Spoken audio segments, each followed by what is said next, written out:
A República Federativa do Brasil, formada pela união indissolúvel dos estados e municípios e do Distrito Federal, constitui-se em Estado democrático de direito e tem como fundamentos: 1. A soberania.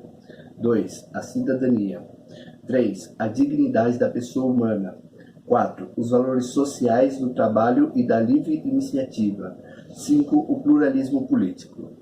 Todo poder emana do povo, que o exerce por meio de representantes eleitos ou diretamente nos termos desta Constituição. Boa aula.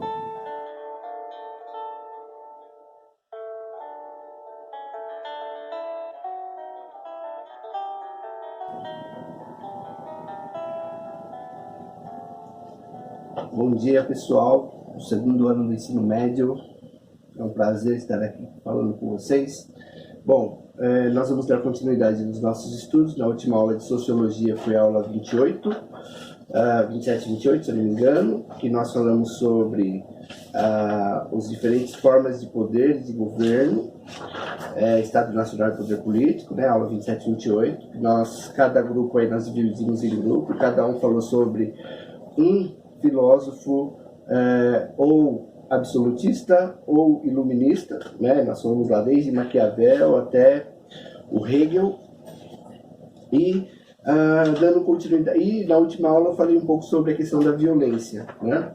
Bom, e aí dando continuidade agora na nossa aula, nós vamos falar sobre Estado e governo. E aí vocês viram na introdução da aula que eu citei aí o artigo 1 da Constituição Federativa do Brasil, que fala que todo poder emana do povo, né? Uma frase extremamente ligada à questão da democracia, né? Então, democracia é isso, o povo tem o poder, né? Demos significa povo e kratia, ou cracia, né? Aí significa poder. Então, seria o povo no poder, e essa forma de democracia que nós temos aqui no Brasil é o que nós chamamos de democracia representativa, ou seja, nós elegemos alguém que irá nos representar e que irá fazer aquilo que nós achamos que é o certo para a sociedade como um todo. Claro que nem sempre a pessoa que foi eleita, ela ela age conforme as nossas necessidades e os nossos interesses. Então, muitas vezes, traz uma certa insatisfação para o povo essa pessoa que foi eleita. E aí, claro que, segundo alguns filósofos, por exemplo, se você pegar aí, segundo o próprio John Locke, a ideia é, se o representante não faz aquilo que o povo necessita, a função do povo é tirar esse representante do poder, né? Claro que nós temos que tomar muito cuidado com isso, porque senão a gente vai, né, nunca vai deixar ninguém no poder, porque, claro, é óbvio, dificilmente um representante irá satisfazer os anseios e os desejos de toda a sociedade. E mesmo que fizer assim, nós sabemos que sempre vai haver pessoas que não concordam, que irão contra, né, que serão contra esse governante. Então, por isso que temos que ter muito cuidado quando nós pensamos aí em representantes, em política, e como nós podemos melhorar aí essa questão.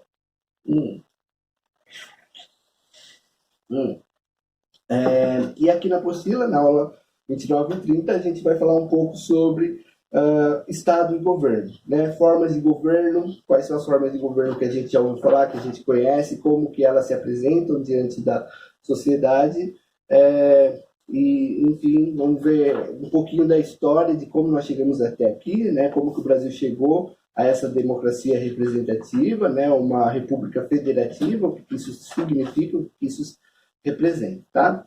Então, aqui na primeira página vai falar sobre a Constituição da República Federativa do Brasil de 1988, que eu citei o primeiro artigo. Aqui eles vão citar o artigo 44, o artigo 76, o artigo 92. Então, o artigo 44 ele fala sobre o poder legislativo, que deve ser exercido pelo Congresso Nacional. Então, a gente sabe que quem faz parte... Olha, se a gente não sabe, a gente tem que saber, e vocês têm que saber isso, tá? Isso é o beabá, isso é o alfabeto político, vamos dizer assim, é a coisa mais óbvia e mais necessária que vocês precisam saber. Então, o poder legislativo é exercido pelo Congresso Nacional. Então, o Congresso Nacional, tanto os senadores quanto a Câmara dos Deputados federais fazem parte do poder legislativo.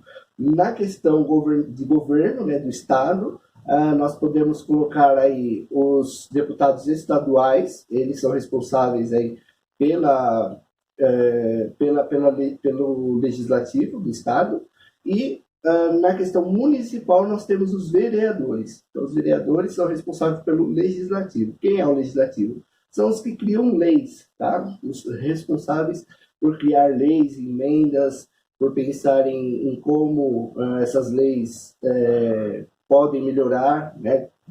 Uma ideia de uma lei nova, porque a gente sabe que a sociedade vai mudando e conforme ela vai mudando, é necessário que exista uma nova visão de sociedade, uma nova forma de lei, né? Isso é importante. Bom, no artigo 76, o poder executivo. Então, quem é o poder executivo? O poder executivo é o presidente da República. Então, o presidente, que aqui no nosso país tem uma importância muito grande, né? No entanto, na prática, o presidente ele está, de certa forma, aí, ele governa junto com o legislativo. Ele não é como numa monarquia parlamentarista, onde o rei não exerce função nenhuma, né? A função do rei é uma função simbólica, então o presidente ele não tem essa função simbólica. No entanto, o presidente ele precisa, junto com o legislativo, governar. Então, o presidente sozinho ele não governa e o legislativo sozinho também não governa. Por quê? Qual que é o grande trunfo que o presidente tem na mão dele? O poder de veto. Então, o presidente ele tem o poder de vetar alguma lei que foi pensada aí e foi colocada pelo legislativo, ou seja, pela Câmara dos Deputados, depois pelo Senado, até chegar ao presidente da República. Então, um exemplo hoje, né, o que está acontecendo? Na quinta-feira foi votada uma emenda, né, uma lei de emergência para a economia, por quê? Porque com o coronavírus as pessoas não estão podendo trabalhar, não estão podendo sair de casa, então alguns trabalhadores informais, como um camelô, por exemplo, ficou sem renda, né? Porque ninguém está na rua, ninguém está comprando nada, então esse camelô, ele ficou aí sem dinheiro, né? Pensando que na estrutura social, né, essas pessoas que trabalham informalmente, elas são aquelas pessoas que ganham o de hoje, né, para comprar o de amanhã e para sobrar um pouquinho para eles poderem sobreviver. Se eles não conseguem isso, o que vai acontecer? Automaticamente essas pessoas vão passar fome, né? Vão pedir. E isso, pessoal, pode ter uma consequência grave, né? Em termos de 2, 3, 5 semanas. Por quê? Porque bate a fome, porque bate a necessidade. E aí, claro, há o risco de as pessoas começarem a querer saquear mercados, fazer coisas desse tipo. Isso, claro, pessoal, nós estamos falando de um país subdesenvolvido, né? Um país que não está na lista dos países desenvolvidos, que é o Brasil, tá? Bom, então aqui nós temos o primeiro ponto, né? E aí nós estamos falando sobre a questão do Poder Executivo. Então foi votado pela Câmara dos Deputados na quinta, ontem foi aprovado pelo Senado, na segunda-feira, e não sei se hoje ou essa semana o presidente deve sancionar ou vetar, né? Ele tem esse poder. Então, se ele acredita que está certo, que não tem nenhum impedimento, ele sanciona a lei e a lei vai ser aí promulgada e vai passar a valer a partir da sua promulgação. Se ela for vetada, o presidente não aceita a lei, ela volta, né? Ou ela é engavetada, dependendo da lei, e eles vão ter que se virar para isso, certo? Então, esse é o poder do executivo. E, por fim, nós temos aí o poder judiciário. Artigo 92 são órgãos do poder judiciário. Supremo Tribunal Federal, STF, né? Superior Tribunal de Justiça, STJ, Tribunal Regional Federal de Juízes Federais, Tribunais de Juízes do Trabalho, os tribunais, ou seja, pessoal, todos os trabalhos, né, todos os tribunais de juízes eleitorais, Tribunal Eleitoral, Tribunal Militar, Tribunal dos Juízes de Estado e Distrito Federal, ou seja, todos esses fazem parte do judiciário. O judiciário é quem julga, né, quem vai ver se a lei está sendo cumprida, se não há nenhuma irregularidade dentro da lei que está sendo colocada, né? Então, por exemplo, o cara quer colocar uma lei a favor, por exemplo, do aborto. Hoje, no Brasil, essa lei não é possível, porque isso é inconstitucional. Então, se alguém tentar fazer isso, ele provavelmente algum juiz vai ver que há irregularidades dessa lei. Então, a não ser, claro, que haja uma proposta aí de mudança na Constituição. Mas isso já é uma outra história. Tudo bem?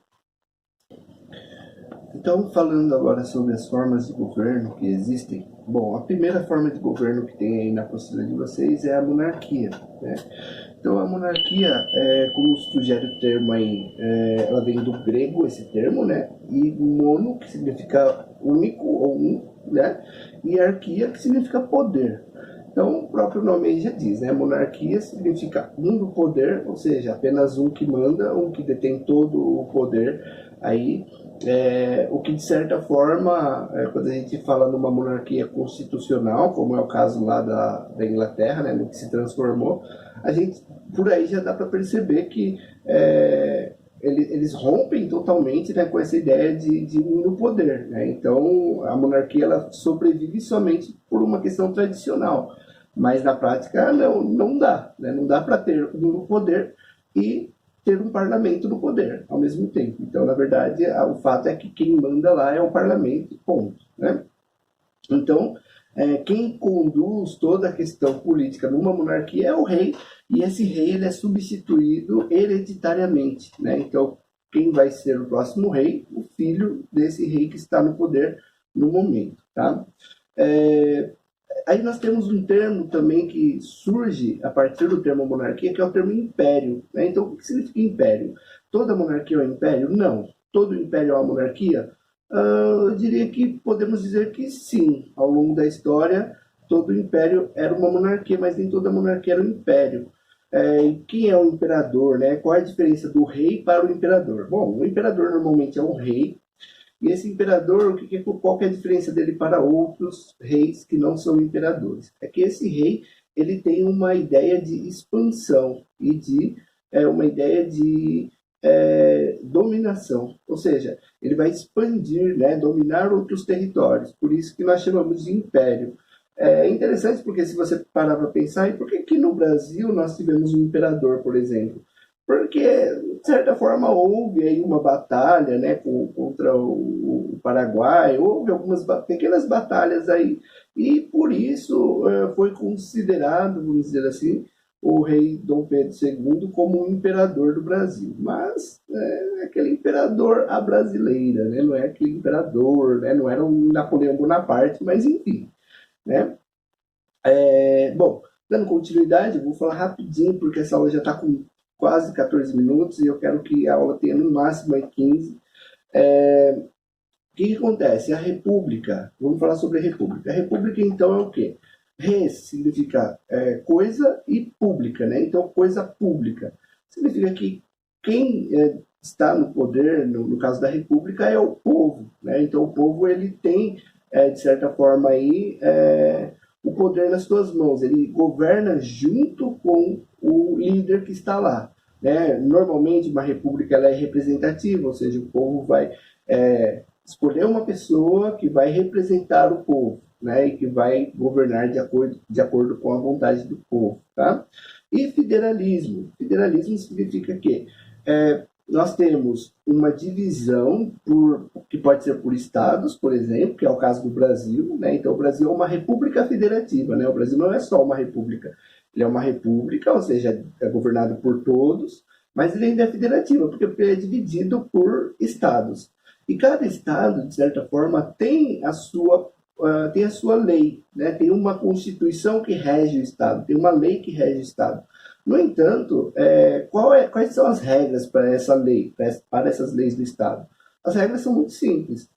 Você pode criar leis estaduais, tanto que nós temos a Câmara dos Deputados estaduais, você pode criar leis no município, tanto que tem Câmara dos Vereadores, né? Ou seja, tem legislativo tanto nos municípios quanto no Estado, mas eles só podem criar leis que não vão contra a Constituição Federal.